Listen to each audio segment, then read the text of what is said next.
Welcome back, friends. So the old rug isn't looking very fresh, is it? Looks like something the cat drug in. I'm gonna have to go see my guy about that.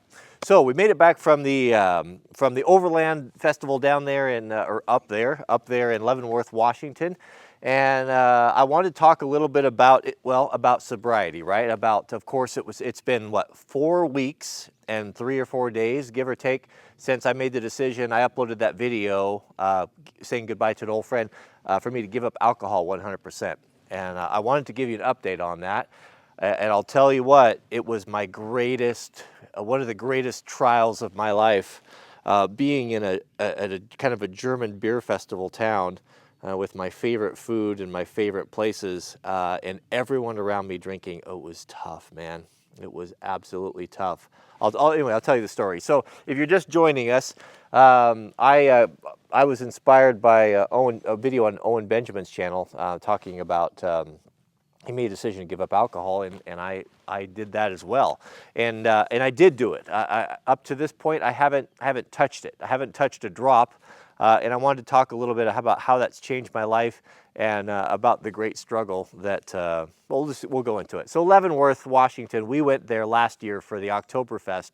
And I mean, it's one of the joys of life, right? With those good German beers and so all those memories, and we had such a great time, and we're still talking about it, from last October, and looking forward to going again. Well, we went there before Oktoberfest because that's where that rally was, and of course we're visiting our same restaurants and stuff, and it was. 2 times I had a tremendous struggle. Well, it wasn't the first one. So we went to lunch and everyone is sitting around us in this beautiful open top deck restaurant. And I think I was like the only person there that didn't have a beer. Like, okay, no problem. So I've been ordering a Coke, right? Because I need to treat myself some way. And all these folks are like, oh, you shouldn't be drinking Coke. Well, you know what? You mind your own business. If it helps, it's better to have a Coke once a week at a restaurant than it is to be drinking beers every night, right? For me anyway. So I order a Coke, and that definitely helps. I don't drink Cokes very often. We don't keep them in the house, but I do enjoy it. So that definitely helps to have that. Especially what I've noticed, like around town, I started picking restaurants that have like really good Coke, because fountain Coke isn't very good.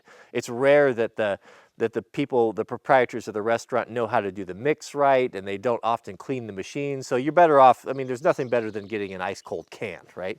So we have some local. Anyway, what's that got to do with anything? So I'll tell you about the real struggle. So it was must have been last 3 nights ago. We made reservations into this downstairs, really fun. You probably saw the video with the sweet loaf dancing and all that. So we're down there, and we've got the German accordion player, and we got the serving winches and the Wiener Schnitzel and the Spätzle, and I love German food and the pretzels and all that stuff. And the table next to me, they ordered these big frosty glasses of this. I was wavering, man. I'll tell you. I spoke to this in probably tomorrow's video. Anyway, I was wavering really, really. It was a tremendous struggle. It's amazing how the justification machine, how easy it is to crank that up, and how easy it is to lie to yourself and to justify, oh, just this once, it's a special occasion. I'm at my special restaurant, and it's no big deal. And oh man, I had the excuses. They were just coming in at me like wild animals. All the excuses to do this. But there was a couple things that gave me strength. And I think, well, I know primarily what it was all of the supportive emails that came in from you guys that are doing this with me. And there's hundreds of you out there. And I really have appreciated those. And I haven't responded to all of them, but I have read them all. And I want you to know that seems like they come right at the moment that I need encouragement, right? That I need,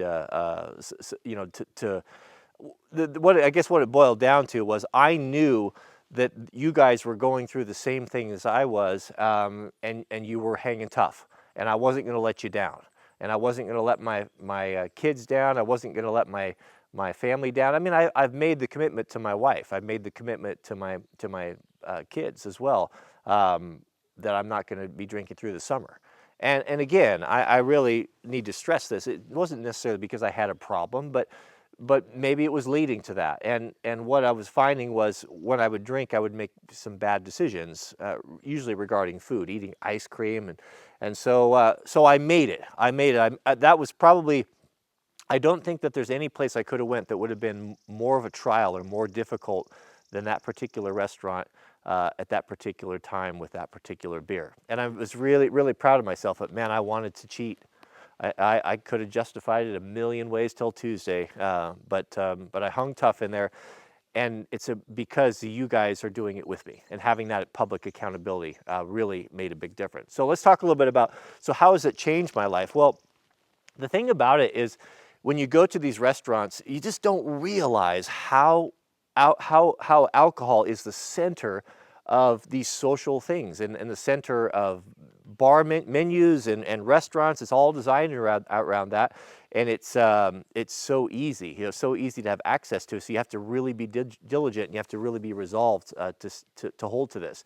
So it is hard when you're in that moment. But what I found is when you've had your meal and you leave, there is a sense of accomplishment. I have a little bit of I'm proud of myself. I'm proud of myself. Here I am in my vehicle, and I've got my family in the back, and I'm 100% sober. I'm conscious. I'm at peak performance. I'm not, so having all of that is really a benefit. It does help to, it definitely helps to soothe the craving, and having that little boost of being proud of yourself when you're done is also a positive benefit. Weight loss is another one. I heard from several of you that said without changing your diet, without changing anything, that some guys said that they've lost between 10 and 15 pounds over the period of 3 and 4 weeks, not changing their diet just because they quit drinking. And that maybe you were drinking beer, or maybe like me, that when you have a couple drinks, you tend to want to stop and get ice cream and eat things you wouldn't normally eat. And so the weight is falling off of people. So there's that as well. The other thing that's really been interesting for me, because when I've been in a social environment and drinking with people around me, the effect of the alcohol comes upon you, you don't really realize that it's altering or changing the way that you behave and your character. But when you're sober and you're around the same people and they're drinking, it's really incredible, the change in the personality of people. How they will talk and say things that they wouldn't normally say, and they will do things, and obviously the inhibitions, they kind of start to fall away. And being present and sober in that situation and watching someone go from 0 to 2 or 3 drinks, it's really interesting. And I would know, had been the same way. Of course, it affects all of us, some people different, but I've never been a mean or angry drunk. Remember, I'll tell you a quick story. There was this guy we met years ago in Portland when I was single and young, and we used to run around and play pool at this bar. And he was Irish, and he was the nicest guy. He was an executive. He had a really good job, 6-figure job. He's working for Nike, and nice guy, and ran people, responsible guy.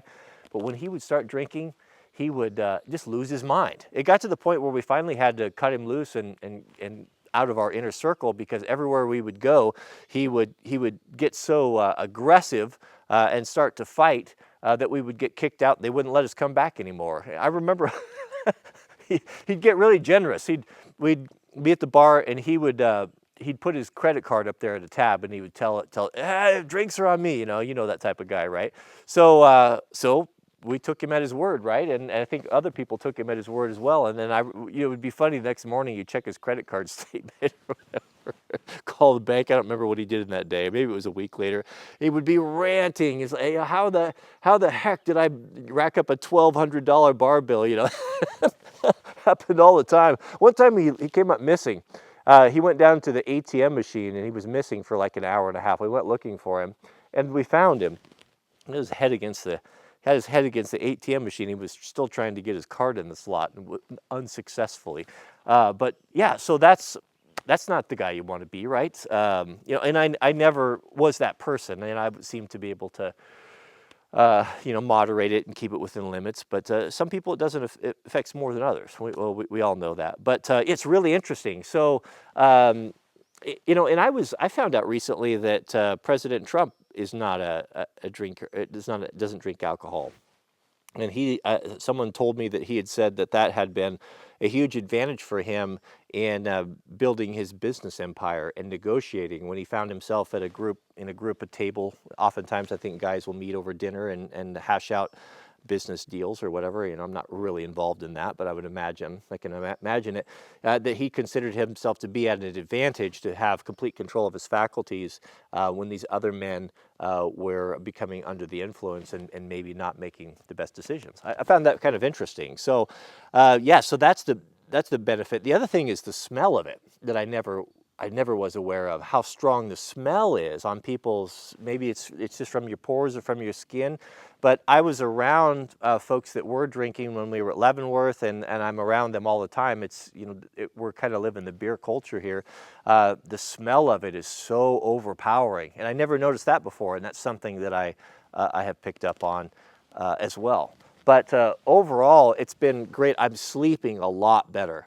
I would usually wake up at about 2 o'clock, 3 o'clock in the morning and be after having a couple beers and be super thirsty and then not sleep well the rest of the night and always kind of feel like I was maybe behind on my sleep a little bit.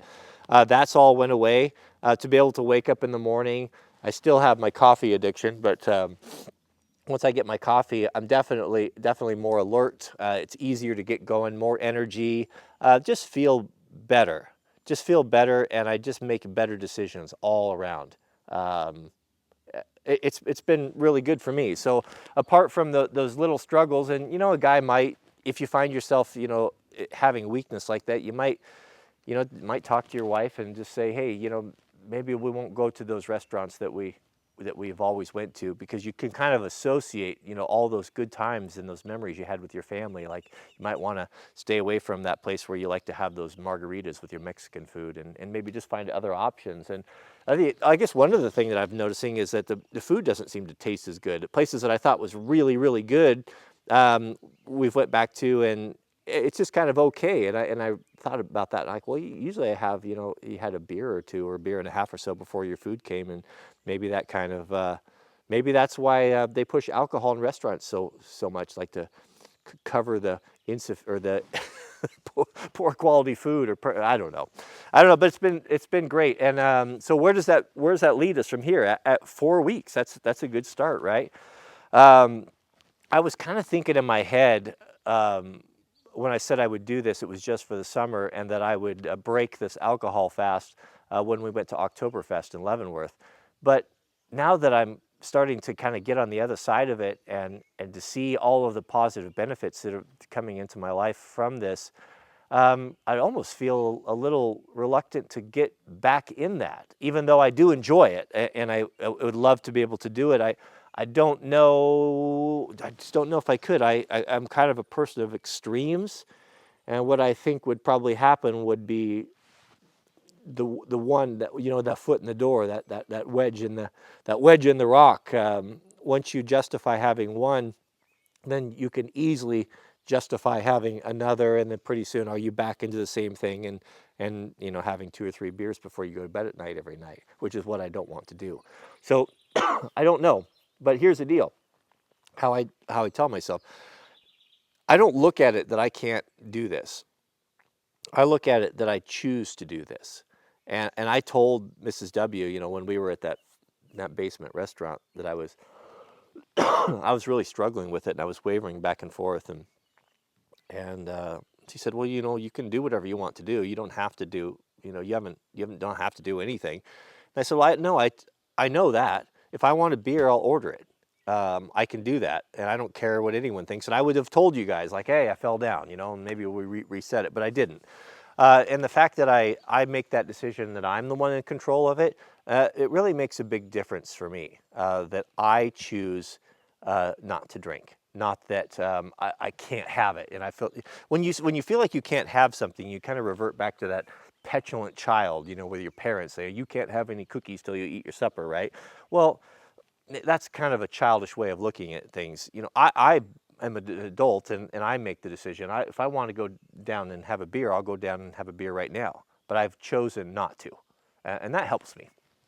Semantics, I know, but sometimes those little mental games are things that we have to play to kind of kind of get ourselves through. But please join us if you haven't, and if for those of you that are successfully doing it and have done it with me, please continue to send those emails. They are a great encouragement to me, and I'll do an update. I don't know when, maybe every month or so, whenever I feel like it, we'll do that. Thought I'd share that with you and just let you know how it's going. I've got a new pocket knife. Who knows what that is? See who's smart. All right, thanks for watching. We'll see you guys in the next video.